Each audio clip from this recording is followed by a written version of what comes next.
Bismillahirrahmanirrahim. Alhamdulillah. Wassalatu wassalamu ala rasulillah wa ala alihi wa ashabihi wa man wala. Bapak-bapak, ibu-ibu, saudara-saudara sekalian, Assalamualaikum warahmatullahi wabarakatuh. Kita akan membahas malam ini. Yang akan kita bahas adalah soal zakat. Sekarang timbul pertanyaan. Mengapa kita berzakat? Sebelum ke sana, saya dulu ingin berkata begini. Sebelum kita lihat mengapa. Allah Subhanahu wa Ta'ala mengenal manusia. Dia tahu persis ini manusia.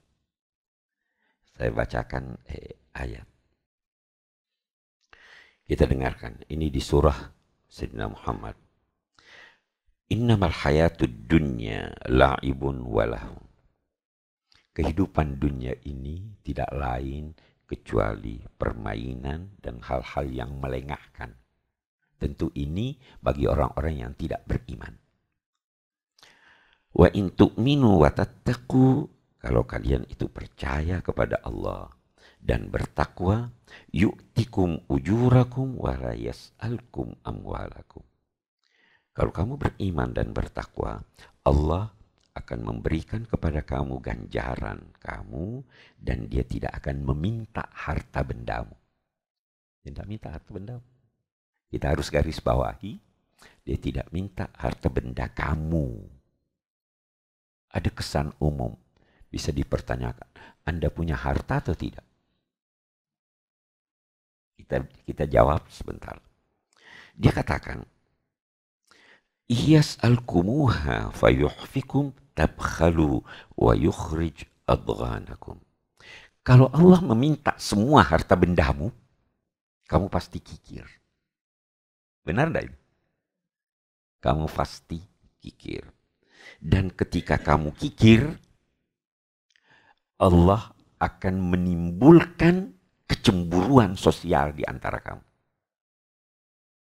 Yukhrij adghanakum. Adghan itu kebencian. Jadi Allah Subhanahu wa Ta'ala ketika mewajibkan zakat tidak meminta semua harta kita. Dia tidak minta semua harta kita. Dia hanya minta sebahagian.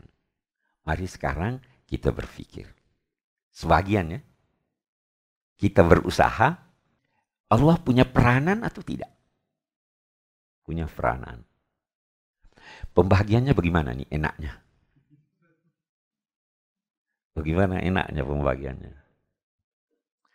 Adil enggak? 50%, 50%. Adil. Kita lihat.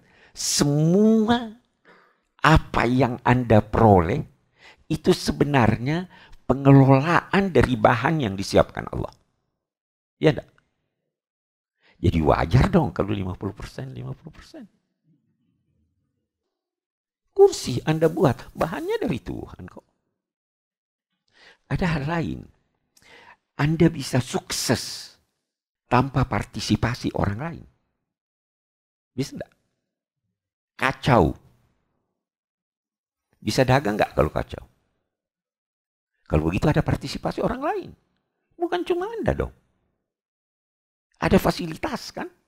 Fasilitas umum. Wajar enggak itu diberi? Coba pikir-pikir. Wajar kan? Jadi berapa persen yang Anda mau ambil? Kita logikanya. Terus yang ketiga tadi, makna persaudaraan. Kita kan semua bersaudara. Kita bersaudara. Saudara itu, kalau memang Anda merasa bersaudara, Anda berkewajiban membantu saudara Anda bahkan sebelum dia minta. Bagus. Oke, sekarang kita sudah sepakat. Kita bagi dong. Ini sangat logis ya. Oke.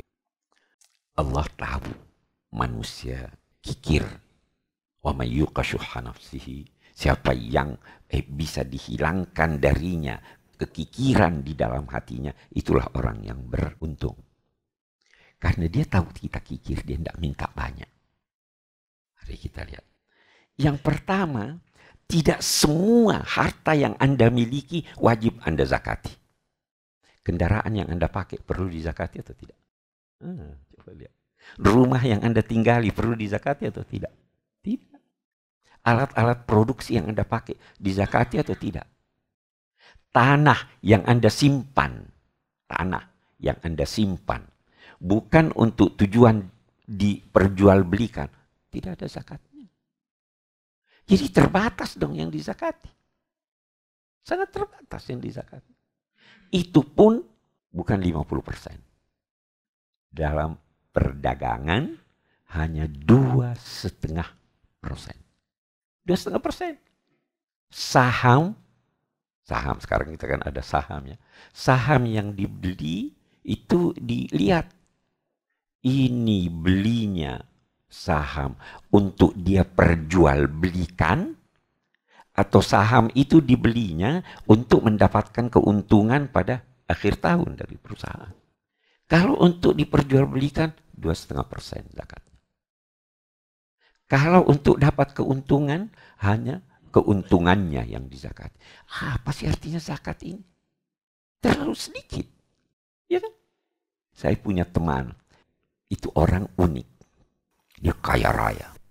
Dia bilang, Pak Kures, berapa Pak Kures butuhkan sebulan untuk biaya hidup?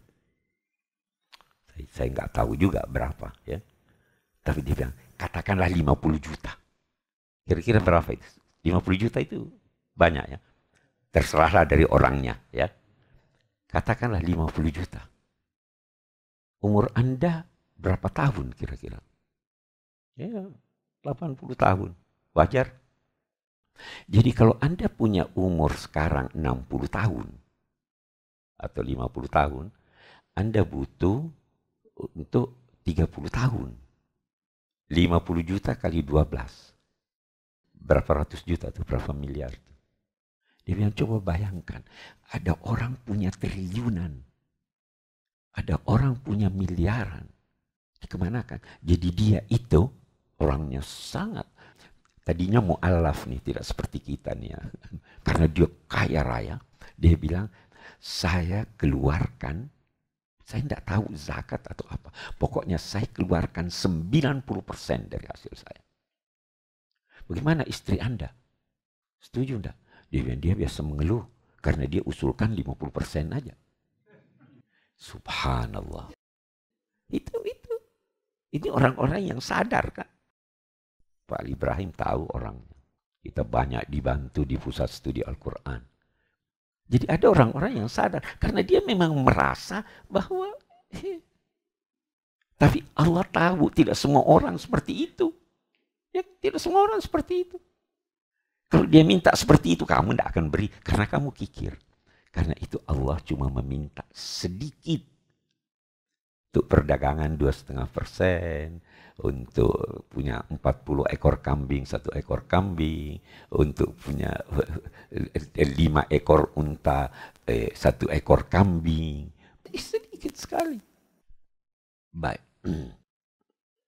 Itu juga sebabnya Nabi berpesan ketika mengutus Mu'adz bin Jabal ke Yaman untuk memungut zakat. Beliau bersabda, Iyakum wa karaima amwalihim. Jangan ambil sebagai zakat harta mereka yang paling mereka sukai. Bahkan Al-Quran membolehkan untuk mencampur yang jelek dan yang bagus. Jangan mengeluarkan zakat khusus ambil yang jelek. Tapi kalau campur, boleh. Wala tayammamul khabitha minhu tunfiqun. Jangan hanya ini yang jelek aja kasih. Campur deh. Saking ini agama ini coba. Campur, ada jelek, ada udah kasih. Itu juga sebabnya saya sering berkata bahwa ada orang-orang yang keliru dalam menerjemahkan firman Allah, lan tanalul birra hatta tunfiqu mimma tuhibbun. Itu diterjemahkan, kalian tidak akan mendapatkan kebajikan sampai kalian menafkahkan apa yang kalian paling sukai. Tidak. Kalian tidak mendapatkan kebajikan sempurna, albir, kebajikan sempurna sampai kalian mengeluarkan apa yang kalian sukai. Yang kalian paling sukai tidak usah. Kalau mau istimewa. Ya kan? Mau sedekahkan semua harta. Jangan, kata Nabi. Ada seorang sahabat, saya ingin sedekahkan semua harta saya. Jangan, tinggalkan untuk keluargamu. Kalau begitu, saya kasih setengah aja. Setengah banyak. Kalau begitu sepertiga. Nabi berpikir, oke deh, keluarkanlah sepertiga. Sepertiga itu juga banyak. Jadi sebenarnya sedikit sekali yang diminta. Sedikit sekali nih. Baik. Itu pun kita akan lihat. Zakat baru wajib kalau harta itu milik penuh Anda. Milik penuh Anda. Karena itu uang Anda yang dipinjam oleh orang lain dan yang Anda duga keras tidak bisa dibayarnya lagi, tidak wajib Anda zakati. Ya kan? Tidak ada istilahnya milkut tam. Harta yang bisa berkembang. Kalau mandek tidak berkembang, tidak. Nama. Dan ada batas dari, namanya nisab. Ada batasnya. Kalau kurang dari batas itu, tidak. 80 gram emas murni. Kalau tumbuh-tumbuhan 610 kilogram. Itu Allah luar biasa. Zakatnya 10%. Kalau kamu tidak usahakan, dia tumbuh sendiri. Tapi kalau kamu usahakan, cukup 5% kamu bayar. Ya? Perak 595 gram. Kalau sudah sampai itu, keluarkan 2,5%. Sedikitnya. Kalau Anda punya uang 50 juta, 2,5% itu berapa itu dari 50? 1 juta lebih ya. Masih sisa berapa? Subhanallah. Padahal itu berkembang, manfaatnya kembali pada Anda. Orang yang Anda beri simpati pada Anda, tidak pernah ada pemberian yang tulus, yang tidak membawa dampak positif pada pemberinya. Semakin tulus, semakin berdampak positif. Saya pernah cerita, ada satu teman saya.